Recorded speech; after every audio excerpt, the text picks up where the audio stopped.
Assalamualaikum warahmatullahi wabarakatuh. Perkenalkan, kami dari kelompok 5 Bahasa Indonesia. Dengan saya Agung Laksono dengan NIM J0414231189. Saya Farah Muhammad Rizkamar dengan NIM J0414231175. Saya Nisa Rama Pratiwi dengan NIM J0414231308. Saya Tiara Hayu Agustin dengan NIM J0414231062. Saya Yosia Bakti dengan NIM J0414231023. Saya Bima Dipati Barbanso dengan NIM J0414231251. Di sini kami akan menjelaskan kepada kalian mengenai seputar ilmu akuntansi, mulai dari sejarah, pengertian, tips and trik, dan penerapan ilmu akuntansi di dunia nyata. Sejarah akuntansi Indonesia dimulai sejak penjajahan Belanda, di mana seluruh perusahaan akuntansi di Indonesia menggunakan sistem pencatatan kontinental atau pencatatan buku berganda. Pada tahun 1960, pencatatan akuntansi secara Amerika mulai mempengaruhi catatan akuntansi di Indonesia, seperti peristiwa Irian Barat pada tahun 1957 dan penanaman modal asing yang sangat mempengaruhi perubahan kontinental menjadi akuntansi. Dan Indonesia menerapkan pedoman standar akuntansi keuangan atau PSAK untuk menyesuaikan diri dengan standar global. Akuntansi adalah suatu sistem untuk mengidentifikasi, mengelompokkan, mencatat, dan melaporkan. Laporan dari hasil akuntansi disebut dengan laporan keuangan.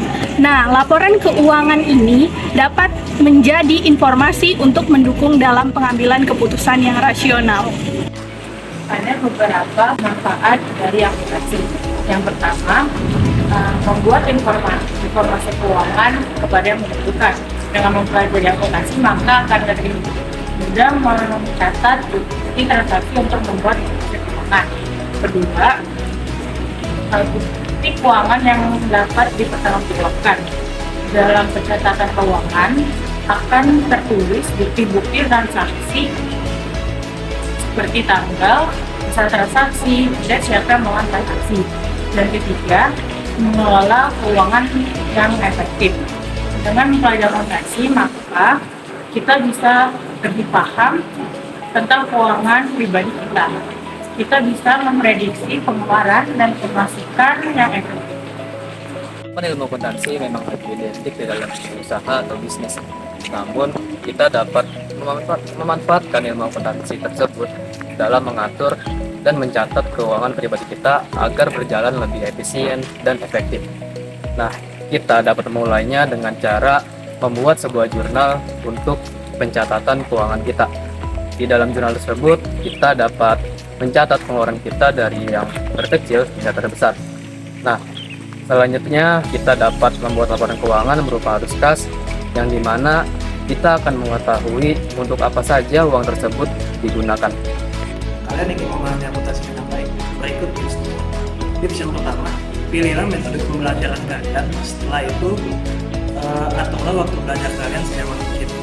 Yang kedua, jangan terburu-buru mempelajari materi saat ini.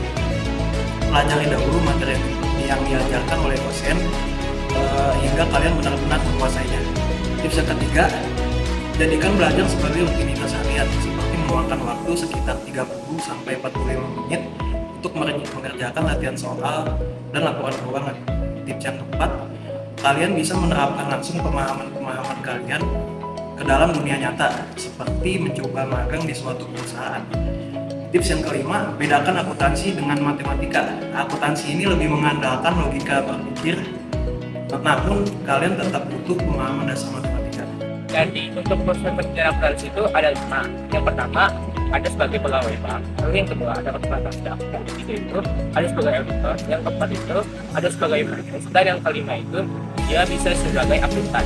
Untuk dari prospek pekerjaan akuntansi itu memang sebenarnya nggak cuma dari 5 itu doang, tapi itu bisa banyak ya. Jadi tapi untuk skill yang harus dibutuhkan di akuntansi itu ya pasti dia pasti harus bisa mengatur uang dengan baik. Lalu dia juga harus bisa memanage waktu dengan baik. Dan yang paling terakhir, kita juga sebagai orang akuntan nih, atau yang orang-orang yang bekerja di akuntansi itu pasti harus banget orang yang jujur. Buat kedepannya kita bisa dipercaya sebagai karyawan baik oleh bos kita dan juga bisa memberikan motivasi kepada anggota-anggota tim. Sekian pemaparan dari kami, kurang lebihnya mohon maaf. Wassalamualaikum warahmatullahi wabarakatuh.